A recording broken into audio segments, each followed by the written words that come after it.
क्या आप जानते हैं कि ब्रह्मांड के सबसे शक्तिशाली और भयावह ग्रहों में से एक शनि देव को भी कभी अपने अहंकार का मोल चुकाना पड़ा था? क्या कभी किसी ने सोचा था कि त्रिलोक पूजित शनि को भी किसी के समक्ष झुकना पड़ेगा? जी हाँ, ये कोई साधारण कहानी नहीं, बल्कि स्वयं भगवान शिव के अत्यंत रौद्र, प्रचंड और न्याय प्रिय अवतार पिप्पलाद की अलौकिक गाथा है। कहानी की शुरुआत होती है उस युग से जब देवों और असुरों के बीच भयंकर युद्ध चल रहा था। ब्रह्मांड एक अभूतपूर्व संकट का सामना कर रहा था। वृत्रासुर नामक एक अत्यंत बलशाली और क्रूर राक्षस ने तीनों लोकों में अपनी दहशत फैला रखी थी। उसके पास ऐसा वरदान था कि कोई भी लौह, काष्ठ या किसी भी ज्ञात धातु से बना अस्त्र उसे मार नहीं सकता था। देवता भयभीत और शक्तिहीन महसूस कर रहे थे। देवराज इंद्र से लेकर ब्रह्मा और विष्णु तक सभी चिंतित थे।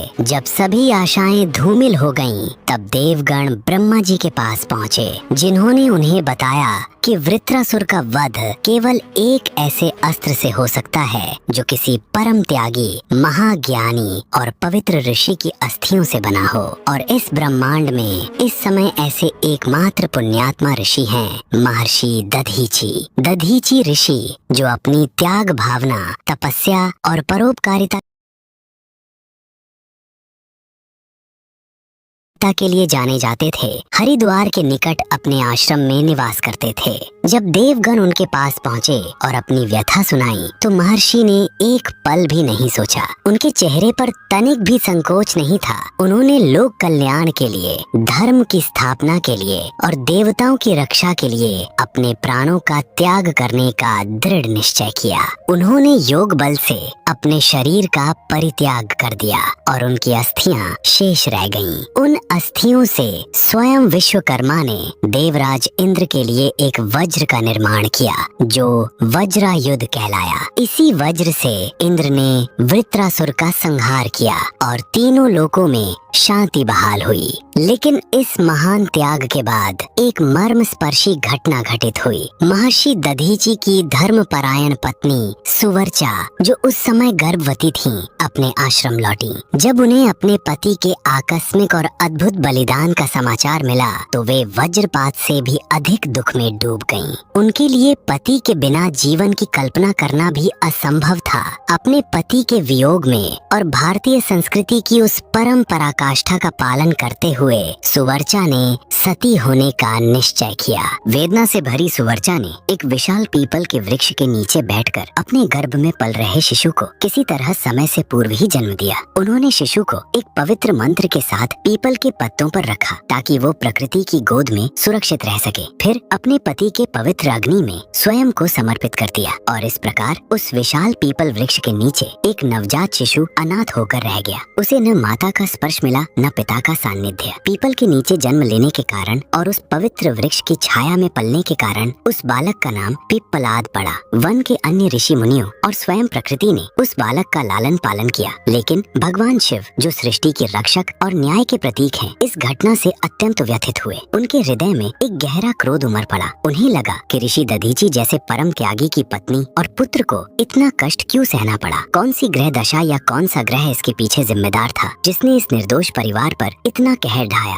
शिव के मन में उस अदृश्य शक्ति के प्रति क्रोध की अग्नि प्रज्वलित हो उठी, जिसने ये अन्याय किया था। समय बीतता गया। पीपल के वृक्ष की छत्र छाया में पलते पलते बाल पिप्पलाद एक तेजस्वी और बुद्धिमान बालक बन गया। उसके नेत्रों में ज्ञान की चमक थी और हृदय में माता पिता को जानने की अदम्य जिज्ञासा। जब वो थोड़ा बड़ा हुआ, तो उसने अपने पालक ऋषियों से पूछा, मेरे माता पिता कौन थे, वे कहाँ गए, मुझे क्यों इस प्रकार अनाथ छोड़ दिया गया। ऋषियों ने, जो दधीची और सुवर्चा की कहानी से भली भांति परिचित थे, उसे समस्त घटनाक्रम सुनाया। उन्होंने बताया कि कैसे उसके पिता ने लोक कल्याण के लिए अपने प्राणों का उत्सर्ग किया और कैसे उसकी माता ने पति के वियोग में अपने जीवन का बलिदान कर दिया। ऋषियों ने पिप्पलाद को ये भी बताया कि उसके माता पिता के इस कष्ट और अल्पायु में मृत्यु का कारण नवग्रहों में सबसे क्रूर और प्रभावी माने जाने वाले शनिदेव का प्रकोप था। शनिदेव की वक्र दृष्टि के कारण ही दधीची और सुअर्चा को ऐसे दुखों का सामना करना पड़ा। यह सुनकर बाल पिपलाद के मन में एक विचित्र भावना का जन्म हुआ, दुख, क्रोध और प्रतिशोध का मिश्रण। उसके मासूम हृदय में शनिदेव के प्रति एक प्रचंड रोष उत्पन्न हो गया। ये कैसे संभव है कि एक निर्दोष और परोपकारी दंपत्ति को ऐसे दंड का सामना करना पड़े। यदि ग्रहों का यही विधान है तो मैं स्वयं इस विधान को चुनौती दूंगा। मैं उस शनि को दंडित करूंगा जिसने मेरे माता पिता से मुझे छीना। उसने अपने मन में दृढ़ निश्चय कर लिया कि वो शनिदेव को सबक सिखाएगा। इस महान प्रतिज्ञा को पूरा करने के लिए बाल पिपलाद ने घोर तपस्या का मार्ग चुना। वो पीपल के वृक्ष के नीचे बैठ गया जहाँ उसका जन्म हुआ था और अपनी आंखें बंद करके परम शक्ति का आह्वान करने लगा। उसकी तपस्या इतनी तीव्र, इतनी अडिग थी कि ब्रह्मांड का संतुलन डगमगाने लगा। वो वर्षों तक निराहार, निर्जल, केवल अपने संकल्प की अग्नि में तपता रहा। उसके शरीर से एक दिव्य आभा निकलने लगी जिसने आसपास के वातावरण को प्रकाशित कर दिया। उसकी तपस्या की प्रचंड ऊर्जा से विचलित होकर स्वयं सृष्टि के रचयिता ब्रह्मा जी को प्रकट होना पड़ा। ब्रह्मा जी ने अपने कमंडल से पवित्र जल छिड़ककर पिपलाद की तपस्या को शांत किया और उससे कहा, वत्स, तुम्हारी तपस्या अद्भुत है। मैंने तुम्हारी दृढ़ता और संकल्प को देखा है। मांगो, क्या वरदान चाहते हो? पिपलाद ने अपनी आंखें खोली। उसकी आंखों में अभी भी तपस्या की अग्नि और शनिदेव के प्रति प्रतिशोध की भावना जीवित थी। उसने हाथ जोड़कर ब्रह्मा जी से कहा,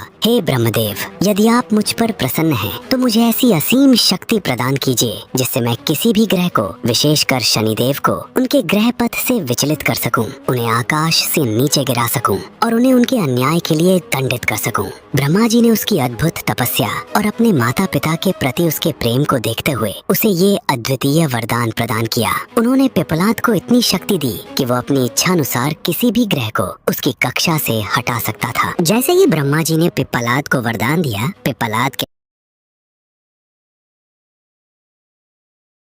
के शरीर में एक अद्भुत परिवर्तन आया। वो अब केवल एक बालक नहीं था, उसका शरीर एक तेजस्वी, बलिष्ठ और क्रोध से भरे युवा में रूपांतरित हो गया। उसकी आंखें अग्नि के गोले के समान लाल हो गईं और उसके मुखमंडल पर एक भयानक तेज झलक रहा था। ये स्वयं भगवान शिव के अंशावतार का प्रचंड रूप था जो न्याय के लिए प्रकट हुआ था। अपनी नवप्राप्त असीम शक्ति का उपयोग करते हुए पिपलाद ने तत्काल अपने संकल्प को पूरा करने का निर्णय लिया। उसने अपनी योग शक्ति और ब्रह्मा जी द्वारा प्रदत्त दिव्य बल का आह्वान किया। उसकी दृष्टि सीधे शनि ग्रह पर जा टिकी जो अपने नियत पथ पर धीरे धीरे भ्रमण कर रहा था। पिपलाद ने अपने हाथ उठाए और एक अविश्वसनीय ऊर्जा का प्रवाह उसकी उंगलियों से निकलकर सीधे शनि ग्रह की ओर बढ़ा। क्या कोई सोच सकता था कि एक छोटा सा बालक अपनी तपस्या के बल पर एक पूरे ग्रह को उसके पथ से विचलित कर सकता है? लेकिन पिपलाद ने यही किया। उसने अपनी शक्ति से शनिदेव को उनके ग्रह पथ से खींच लिया। शनिदेव, जो नवग्रहों में सबसे प्रभावशाली माने जाते थे, जो अपनी धीमी गति और कठोर न्याय के लिए विख्यात थे, अचानक अपने नियंत्रण से बाहर होकर आकाश से पृथ्वी की ओर भयंकर गति से गिरने लगे। ये दृश्य देखकर तीनों लोकों में हाहाकार मच गया। देव,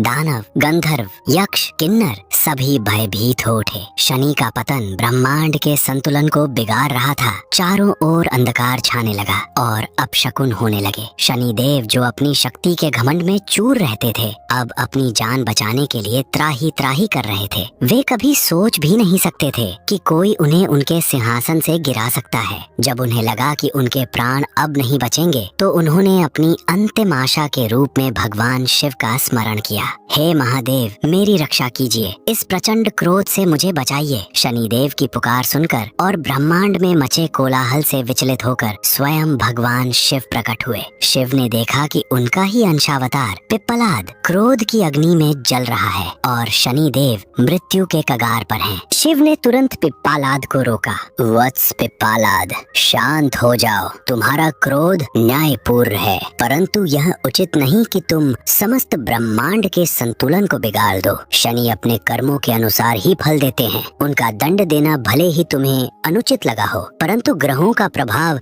सृष्टि के विधान का हिस्सा है। भगवान शिव के हस्तक्षेप के बाद पिप्पालाद का प्रचंड क्रोध धीरे धीरे शांत होने लगा। उसके नेत्रों की अग्नि मंद पड़ने लगी और उसका तेजस्वी रूप भी थोड़ा शांत हुआ।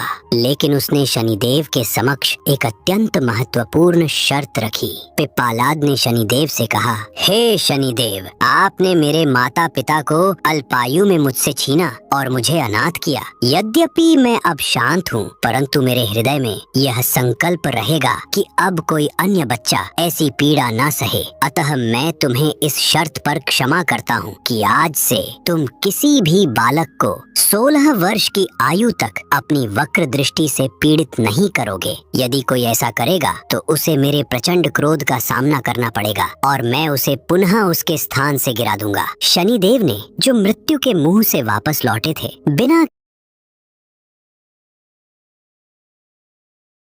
किसी हिचकिचाहट के पिप्पालाद की यह शर्त स्वीकार कर ली। उन्होंने पिप्पालाद को वचन दिया कि वे भविष्य में कभी भी 16 वर्ष से कम आयु के बच्चों पर अपनी क्रूर दृष्टि नहीं डालेंगे। यही कारण है कि ज्योतिष शास्त्र में भी यह माना जाता है कि 16 वर्ष की आयु तक के बच्चों पर शनि का नकारात्मक प्रभाव कम होता है। इस प्रकार न्याय की स्थापना हुई। भगवान शिव के कहने पर पिप्पालाद ने अपनी शक्ति का प्रयोग करके शनिदेव को पुनः उनके ग्रह पथ पर स्थापित कर दिया। शनिदेव ने भी पिप्पालाद के समक्ष नतमस्तक होकर उनका सम्मान किया। भगवान शिव ने पिप्पालाद को आशीर्वाद दिया और कहा, हे वत्स पिप्पालाद, तुमने न्याय की स्थापना की है। तुम्हारे इस कार्य से समस्त लोगों का कल्याण हुआ है। आज से जो कोई भी तुम्हारे इस अद्भुत अवतार का स्मरण करेगा और विशेष रूप से पीपल के वृक्ष की पूजा करेगा, उस पर शनिदेव का प्रकोप कम होगा। जो व्यक्ति शनि की साढ़े साती या ढैया से पीड़ित होगा, यदि वह श्रद्धा पूर्वक पीपल के वृक्ष पर जल चढ़ाएगा, दीपक जलाएगा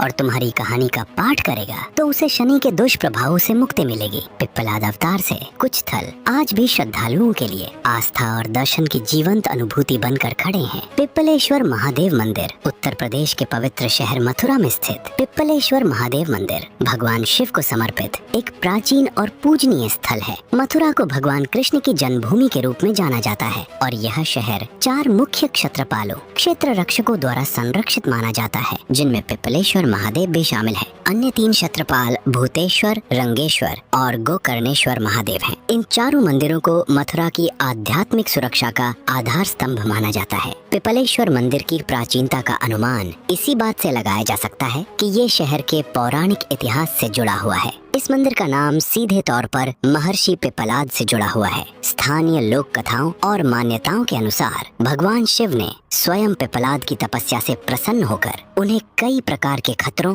और ग्रहों के दुष्प्रभावों से बचाया था। ये मंदिर भगवान शिव के उस रक्षक रूप को समर्पित है जो अन्याय के विरुद्ध खड़े होते हैं और अपने भक्तों को संरक्षण प्रदान करते हैं, जैसा कि पिप्पलाद की कहानी में देखा गया। यहाँ आने वाले भक्त पिप्पलाद के माध्यम से भगवान शिव की न्याय प्रियता और करुणा का अनुभव करते हैं। ये मंदिर उन लोगों के लिए विशेष महत्व रखता है जो शनि दोष से पीड़ित हैं, क्योंकि पिप्पलाद ने ही शनिदेव को बच्चों पर अत्याचार न करने के लिए विवश किया था। यहाँ शिव की पूजा कर शनि के दुष्प्रभाव को शांत करने की प्रार्थना की जाती है। पिप्पलेश्वर महादेव मंदिर मध्य प्रदेश के खरगोन जिले से लगभग 80 किलोमीटर की दूरी पर प्रकृति की गोद में नर्मदा नदी के शांत और पवित्र तट पर एक पहाड़ी पर स्थित पिप्पलेश्वर महादेव मंदिर एक अत्यंत प्राचीन और आध्यात्मिक ऊर्जा से परिपूर्ण स्थल है। चारों ओर हरियाली और नर्मदा का कलकल करता जल मंदिर के वातावरण को अत्यंत शांत और मनोहारी बनाता है। ये स्थान अपनी प्राकृतिक सुंदरता और आध्यात्मिक शांति के लिए जाना जाता है, जो तपस्या के लिए अनुकूल वातावरण प्रदान करता है। पिप्पलाद अवतार से जुड़ाव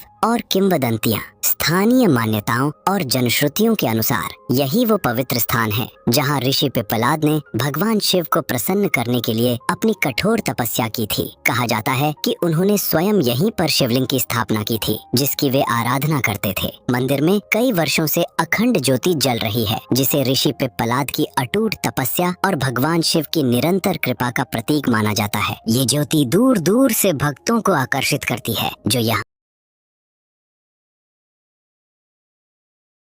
यहाँ आकर अपनी मनोकामनाएं पूरी करने की प्रार्थना करते हैं। विशेषकर श्रावण मास जुलाई अगस्त में यहाँ भक्तों की भारी भीड़ उमड़ती है, जो नर्मदा के पवित्र जल से शिवलिंग का अभिषेक करते हैं। इस स्थान का नाम भी ऋषि पिपलाद के नाम पर ही पड़ा है, जो उनके यहाँ तपस्या करने की प्रामाणिकता को और पुष्ट करता है। गुजरात के सलदी में स्थित पिंपलेश्वर महादेव मंदिर भी भगवान शिव को समर्पित एक महत्वपूर्ण प्राचीन स्थल है। ये मंदिर अपनी अनूठी पूजा पद्धति के लिए विशेष रूप से जाना जाता है। यहाँ अन्य शिव मंदिरों की तरह सामान्य शिवलिंग की पूजा नहीं की जाती, बल्कि एक जलधर की पूजा होती है, जहाँ से निरंतर जल की धारा प्रवाहित होती रहती है। ये जल धारा कहाँ से आती है, ये आज भी रहस्य बना हुआ है, जिससे मंदिर की पवित्रता और चमत्कारिक शक्ति में विश्वास और बढ़ जाता है। इस मंदिर का पिपलाद अवतार से सीधा और लिखित संबंध व्यापक रूप से प्रलेखित नहीं है, लेकिन पिंपलेश्वर नाम ही इस मंदिर को पिपलाद अवतार से जोड़ता है। स्थानीय किंवदंतियों और लोक कथाओं में इस मंदिर का संबंध ऋषि पिपलाद से बताया जाता है, जिन्होंने शायद यहाँ ध्यान किया था या ये स्थान उनके जीवन की किसी घटना से जुड़ा था। कुछ मान्यताओं के अनुसार प्राचीन काल में इसी स्थान पर एक पवित्र गाय प्रतिदिन आकर स्वतः दूध देती थी, जिससे यहाँ की भूमि और भी पवित्र हो गई। ये निरंतर जलधारा और गाय से जुड़ी कहानी इस स्थान की दिव्यता को दर्शाती है, जिसे परोक्ष रूप से पिपलाद की त्याग और तपस्या की ऊर्जा से जोड़ा जाता है। भक्त यहाँ आकर आध्यात्मिक शांति और मनोकामना पूर्ति की कामना करते हैं। पिपलाद तीर्थ दुग्धेश्वर महादेव। कुछ प्राचीन ग्रंथों और लोक मान्यताओं में पिपलाद तीर्थ नामक एक पवित्र स्थल का उल्लेख मिलता है, जिसे कई बार दुग्धेश्वर महादेव के नाम से भी जाना जाता है। यह तीर्थ स्थान विशेष रूप से उस भूमि से जुड़ा है जहां महर्षि दधीची ने लोक कल्याण के लिए अपनी अस्थियों का दान किया था। माना जाता है कि इसी स्थान पर उन्होंने अपनी देह का त्याग किया था। यह तीर्थ संभवतः उत्तर प्रदेश और राजस्थान की सीमा के आसपास के क्षेत्र में स्थित है, जहां दधीची ऋषि का आश्रम होने की किंवदंतियां प्रचलित हैं। पिपलाद अवतार से जुड़ाव। चूंकि पिपलाद का जन्म और प्रारंभिक जीवन अपने पिता महर्षि दधीची के त्याग स्थल से गहराई से जुड़ा हुआ है, यह स्थान उनके जीवन और पिपलाद अवतार की कथा का एक अभिन्न अंग बन जाता है। यद्यपि यहाँ कोई विशाल या भव्य मंदिर नहीं है, लेकिन यह स्थल स्वयं पिपलाद की उत्पत्ति और उनकी तपस्या की जड़ है। यहाँ की मिट्टी और हवा में दधीची के त्याग और पिपलाद की तपस्या की ऊर्जा महसूस की जा सकती है। कुछ मान्यताओं के अनुसार इस स्थान पर एक प्राचीन शिवलिंग है, जिसे स्वयं पिपलाद द्वारा स्थापित या पूजित माना जाता है। यह वह पवित्र भूमि है जहाँ से पिपलाद की शनिदेव को दंडित करने की यात्रा शुरू हुई थी और जहाँ उन्होंने अपने माता पिता के त्याग को समझा था। यहाँ आने वाले भक्त दधीची के बलिदान और पिपलाद के न्यायपूर्ण क्रोध दोनों का स्मरण करते हैं। पिपलेश्वर महादेव मंदिर उत्तराखंड के हल्द्वानी शहर में पटेल चौक के पास स्थित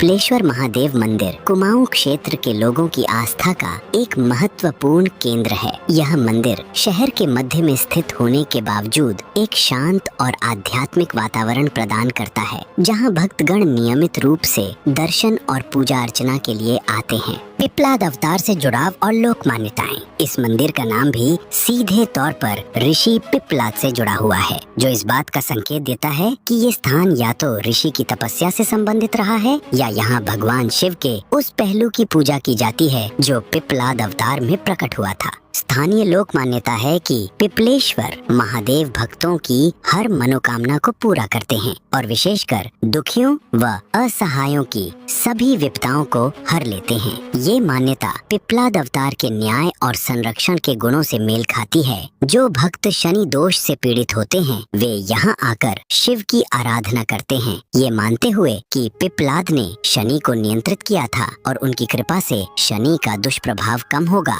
मंदिर में नियमित नियमित रूप से पूजा अर्चना और विशेष अवसरों पर भव्य आयोजन किए जाते हैं, जिसमें बड़ी संख्या में श्रद्धालु भाग लेते हैं। ये थी भगवान शिव के उस अद्भुत और शक्तिशाली पिप्पलाद अवतार की कहानी, जिसने न्याय की स्थापना के लिए स्वयं नवग्रहों में सबसे प्रभावशाली शनिदेव को भी उनके अहंकार के लिए दंडित किया। अगर आपके मन में इस कहानी से जुड़ा कोई और सवाल है या आप किसी और पौराणिक कथा के बारे में जानना चाहते हैं तो हमें कमेंट्स में जरूर बताएं। इस वीडियो को लाइक करें, अपने दोस्तों और परिवार के साथ शेयर करें और ऐसे ही अद्भुत पौराणिक कहानियों के लिए हमारे चैनल को सब्सक्राइब करना ना भूलें। मिलते हैं अगले वीडियो में। हर हर महादेव।